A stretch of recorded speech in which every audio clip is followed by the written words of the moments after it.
فقط انہی دروس میں ہوا کرتا، اور حالات ایسے ہیں کہ تقریباً کراچی کے تمام یہ دروس بند پڑے، اور بہت سارے علماء کرام تک یا اس وقت شہر سے باہر یا ایک طرح سے گوشہ نشینی کے عالم میں۔ تو بہرحال جب اس مجبوری کے عالم میں مجھ طالب علم نے یہ کوشش کی کہ یہ سلسلہ چلتا رہے، تو اب زیادہ توجہ ہم دے رہے ہیں کہ ان مسائل کا بیان جس کے بغیر انسان کتنی ہی کوشش کیوں نہ کرے پروردگار عالم کو راضی کر ہی نہیں سکتا۔ حتیٰ یہ کہ یہ مسائل جو بظاہر سننے میں بہت معمولی چیز نظر آتے ہیں کہ کیا یہ شکیات نماز اور کیا یہ مبطلات روزہ اور کیا یہ احرام حج کی باریکیاں، اب جب دنیا کا ذہنی اور علمی معیار اتنا بلند ہو گیا پھر بھی بیان ہو رہے ہیں، لیکن یاد رکھیں کہ جتنی تبلیغ ہے، جتنی نصیحت ہے، جتنا اپنے آپ کو بدلنا ہے، اس کا اختتام بہرحال یہیں پر ہے کہ آپ کو وہ طریقہ معلوم ہو کہ جس سے اللہ راضی۔ حتیٰ یہ کہ اگر کبھی کوئی قوم بڑی ہنگامی صورتحال میں مبتلا ہو، کیونکہ مسائل کے بارے میں ذہن میں ایک تصور یہ کہ یہ آرام اور اطمینان سے بیٹھ کر سننے والی چیزیں ہوتی، اگر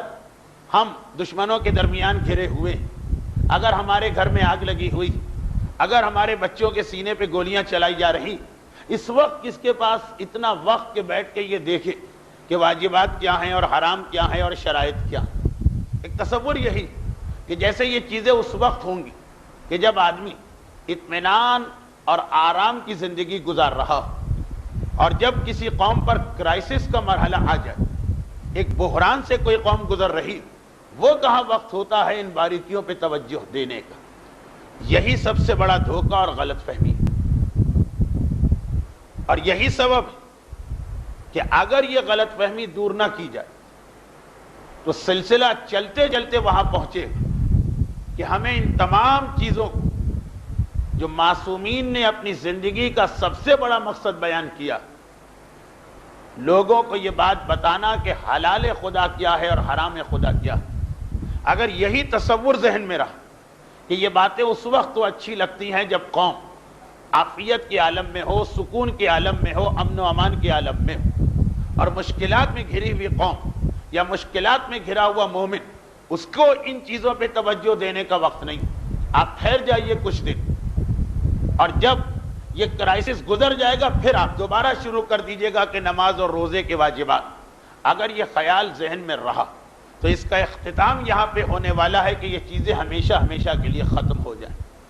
وجہ کیا ہے؟ وجہ یہ کہ کیا آپ کا یہ خیال ہے کہ یہ جو اس وقت حالات ہم نے دیکھے، پھر کچھ عرصے کے لیے ایسا لگا کہ وہ حالات نہیں، تو اب آپ یہ سمجھ رہے ہیں کہ حالات اس سے بہتر ہوں گے یا جو خطرات ہیں وہ ختم ہو گئے؟ اگر آپ کا یہ خیال ہے تو اس کا مطلب یہ کہ آپ نے اپنے زمانے کے امام کی غیبت کے آخری دور کی روایتیں یا پڑھی نہیں ہیں یا توجہ نہیں دی۔ تمام روایتیں جو امام کی غیبت کے حالات کو بیان کر رہی، ان سب روایتوں ڈائریکشن یہی دی گئی کہ جیسے جیسے غیبت کے اختتام کا زمانہ قریب آئے ویسے ویسے حالات بدتر سے بدتر تو ہوتے جائیں گے، بہتری کا کوئی امکان نہیں۔ اور یہ وہ چیز جو ہماری قوم کے ہر بچے کے ذہن میں موجود تو ہے، لیکن وہ یہ نہیں سمجھ پاتا کہ یہ ہمارے ہی زمانے کے بارے میں کہا جا رہا۔ ویسے ہر ایک کو معلوم کہ آخری زمانے کے حالات کتنے سخت ہوں گے، کتنے خطرناک ہوں گے، خالی اخلاقی اعتبار سے نہیں بلکہ صاحبان ایمان کی جان اور عزت کے تحفظ کے اعتبار سے بھی۔ جیسے جیسے زمانہ ظہور کے قریب ہوتا جائے گا ویسے ویسے ہمارے پرابلم بڑھیں گے، کم نہیں ہوں گے۔ تو اس کا مطلب یہ کہ اگر ہم میں سے کسی کے ذہن میں یہ خیال ہے کہ فقہ یعنی مرضی خدا کو معلوم کرنا، حلال خدا اور حرام خدا سے آگاہی کرنا، حلال خدا کا مطلب وہ کام جس سے اللہ راضی، حرام خدا کا مطلب وہ کام جو پروردگار عالم کو غضبناک کر دیتا، اللہ کی خوشی اور ناخوشی کو معلوم کرنا، یہ آرام سے بیٹھنے والوں کا، یہ عام حالات کا مسئلہ ہے۔ جب کبھی کوئی قوم کسی جنگی یا بحرانی کیفیت میں ہو، اس کا مسئلہ نہیں، تو تشیع تو اب ہر دور مشکل دور بنے گا۔ اس کا مطلب یہ کہ 1980 تک یا 85 تک ہمیں یہ مسائل پڑھنا تھے، اس کے بعد نہیں پڑھنا۔ اور صرف معصومین ہی کی روایات میں یہ نہیں کہ آخری زمانے کے حالات خراب ہوں گے، بلکہ اس وقت جو ذرا بھی سیاسی بصیرت رکھتا وہ دنیا بھر کے حالات کو دیکھ کے اس چیز سے آگاہ کہ ساری دنیا نے کھلم کھلا یہ اعلان کر دیا کہ اب ہمارا مقابلہ فقط اسلام سے رہ گیا، باقی سب کو تو ہم نمٹا چکے۔ زیادہ سے زیادہ اسلام سے ہٹ کر ہمارے لیے خطرہ کمیونزم تھا، اس کو بھی ہم کندھا دے چکے ہیں اور دفن کر چکے۔ یعنی معصومین کی روایات تو بتا ہی رہی کہ ہر آنے والا دور تمہیں اور پریشانی میں ڈالے گا، اور ایسی پریشانی کہ اگر ابھی تم نے 10 لاشیں اٹھائے ہیں تو یہ 10 لاشیں گھٹ کے ایک نہیں ہوگا، بڑھ کے 70 ہو جائیں گے، اور 70 پر بھی آنکھ نہ کھلی تو یہ 700 ہو جائیں گے۔ گویا اگر کبھی حالات کی خرابی کے درمیان تھوڑا سا ایک وقفہ آتا تو یہ ہے کہ ایک طرف یہ وقفہ اس لیے آتا ہے کہ دشمن دوبارہ اپنے آپ کو مزید مستحکم کرنا چاہتا، اور پروردگار ہمیں ایک موقع دیتا کہ اب تھوڑا سوچ لو کہ جس خرابی سے گزرے ہو اس میں اپنی غلطی اور کوتاہی کہاں تھی، ایک وقت مل جائے سنبھلنے کا۔ دشمن اپنے مقصد کے لیے ایک وقفہ لیتا کہ مجھے مستحکم ہونا، اس دوران مجھے اور زیادہ طاقتور بننا، مگر جس مقصد کے لیے دشمن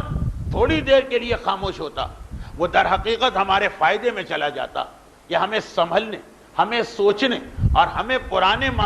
حالات کا تجزیہ کرنے کا موقع ملتا۔ لیکن یاد رکھیں، ہر خاموشی کے بعد اس سے بڑا طوفان آنے والا۔ میں باقی دنیا کے لیے نہیں کہتا، میں اپنے ملک کے سیاسی حالات کے لیے بھی نہیں کہتا ہوں، میں تشیع اور مذہبی حالات کی روشنی میں کہتا ہوں۔ اور یہ بات صرف کراچی یا پاکستان والوں کے لیے نہیں ہے، دنیا میں جہاں جہاں جو بھی شیعہ،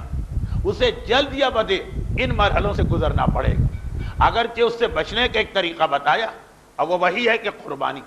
وہ وہی ہے مرضی خدا کے مطابق جان دینا۔ جیسا کہ پروردگار کی ایک حدیث، پروردگار کی طرف سے ایک حدیث قدسی، حدیث ہے لیکن حدیث قدسی، کہ اے داؤد، خدا کا کلام قرآن میں آ جائے تو وہ قرآن، خدا کا کلام قرآن سے باہر ہو تو وہ حدیث قدسی، کہ اے داؤد، جو مصیبت، جو امتحان میری طرف سے آنا ہے وہ آگے رہتا۔ اب یہ ہے کہ کچھ بندے خوشی کے ساتھ اس کو فیس کرتے ہیں اور میری مرضی کے خلاف کوئی چیز نہیں کرتے اور کہتے ہیں، امتحان سے بھی گزریں گے اور انہیں اجر و ثواب بھی ملے گا۔ اور کچھ یہ ہے کہ چیخنے، چلانے، شور مچانے اور بعض اوقات خدا ہی کی مخالفت پہ اتر آتے ہیں۔ تو ایسا نہیں کہ خدا ہمارے چیخنے چلانے سے ڈر کے امتحان واپس لے، لیکن ہوتا یہ ہے کہ نتیجے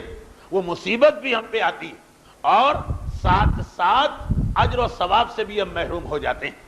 لاشیں ہر صورت میں اٹھانا ہوں گے اس قوم کو جب تک کہ ان کا آقا اور مولا ظاہر نہیں ہو جائے، لیکن ایک وہ لاشیں اٹھانا کہ جس سے خدا راضی بھی ہو جائے اور بعد میں ان لاشوں کی مدد سے بعد کے لاشیں کم ہو جائیں، اور ایک وہ ہے کہ لاشیں تو اٹھائی جا رہے ہیں مگر دشمن کی مرضی سے ہم قربانی نہیں دے رہے، زبردستی ہم سے قربانی لی جا رہی۔ نتیجہ یہ ہوگا کہ آج 70 لاشیں ہیں تو کل 700 ہوں گے، اور کل 700 ہیں تو پرسوں 7000 ہوں گے، اور فائدہ بھی کچھ نہیں ہوگا۔ اگر کوئی قوم یہ سمجھ، کوئی نہیں، ہماری قوم کہ ہر صورت میں ہمیں مرنا، تو خدا